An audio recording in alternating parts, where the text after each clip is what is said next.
The Maestro. Dirty. Shots! Why? This is cool. Let it go.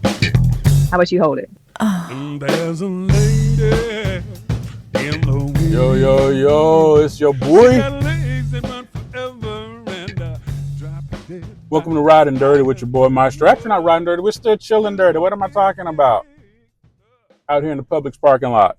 Doing some string cheese, man. And some beef jerky. Good stuff.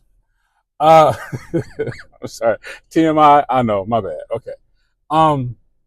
Again, this is back in the Ask Maestro series. And I think, you know what, the way you guys engage, first I want to thank you for engaging across the table with that. When I was doing the post up during Hoopsteria, or as I like to call it, Hoopsterical, with all that's been going on. I can't take credit for that, by the way. That's a Yale's joint. Yale's texted me that one point and said, "Listen, this is the way you're talking right now, and I really appreciate that feedback." So I want to thank everybody for engaging. You really gave me a great idea. So I'm gonna make Ask Maestro one of our regular things that we're going to do all the time. I'll send out a notice, let you know what I'm getting ready to do, some shows, and you guys get a chance to pop out a question about anything. It doesn't matter. This is actually a question from the new coach of South Kakalakis, Dre Pope, in terms of if I had to compare the top coaches or what do all the successful coaches have between SimWorld Prep and SimWorld U, and of course I'm talking about Dre Pope. AARP, or as it used to be known, the artist formerly known as IRS. So I talked about engagement. I talked about being able to engage with your team from beginning to end, recognizing their strengths, recognizing their weaknesses. And I know that should go without saying, but understand something. For those of you who have been unlucky enough to be around coaches who are not solid, you know what I'm talking. Ask someone who's been with a coaching squad that has been disorganized, not quite together, which is another point. Disorganized, not quite together, not supportive, not learning their squads the way they should, not learning the individuals the way they should.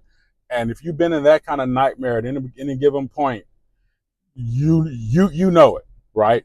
So that positive engagement across the table. Also being willing to push your players.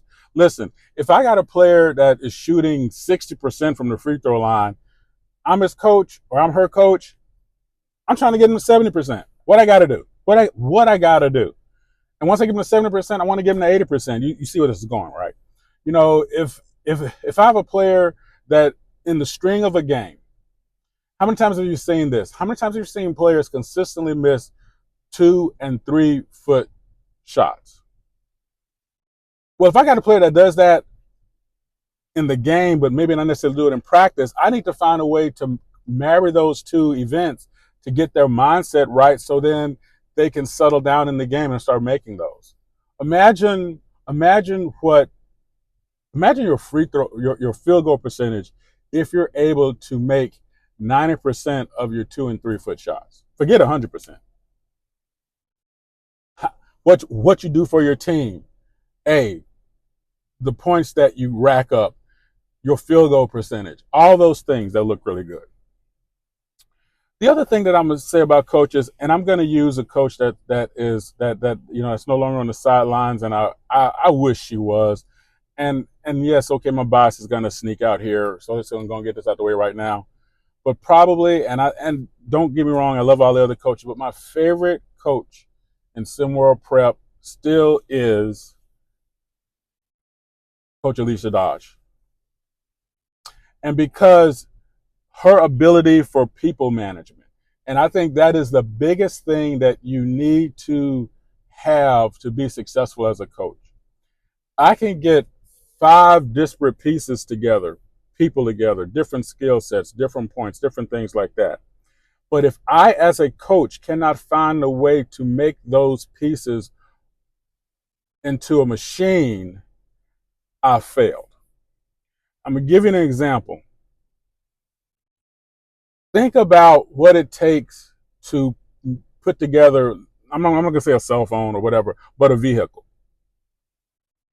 Look at each individual piece. And if you take all the pieces of a vehicle and you lay them out on a football field, would you really know what they could do together? Most people won't. That's what a coach does. A coach takes all the pieces, all these disparate pieces, all these things that have nothing to do with each other when we start this process, and put together this well-formed machine. And that machine, how it's put together, then how it's tuned, how it's set, becomes the success that it becomes. That's what successful coaches do. That's what they have in common.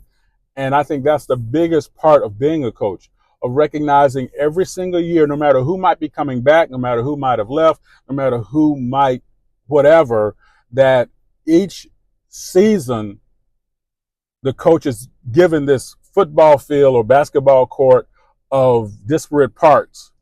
How do I put together to be a well-tuned machine to win any race? So that's my thoughts on that. Tell me what you guys think. Am I off? Am I wrong? Am I close? Whatever. You know the deal. Holla at your boy. Let me know what's up. And appreciate you guys. Appreciate all you do.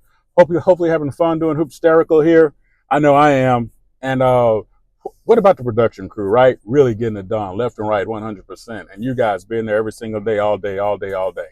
Appreciate you. And no matter what you do, never let Jason Bourne borrow your car. Oh, wait, you want me to read?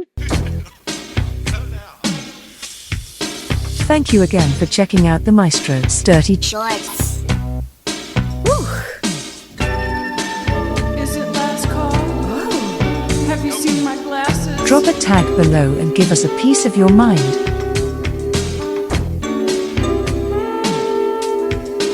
The Maestro. Durty. Shorts!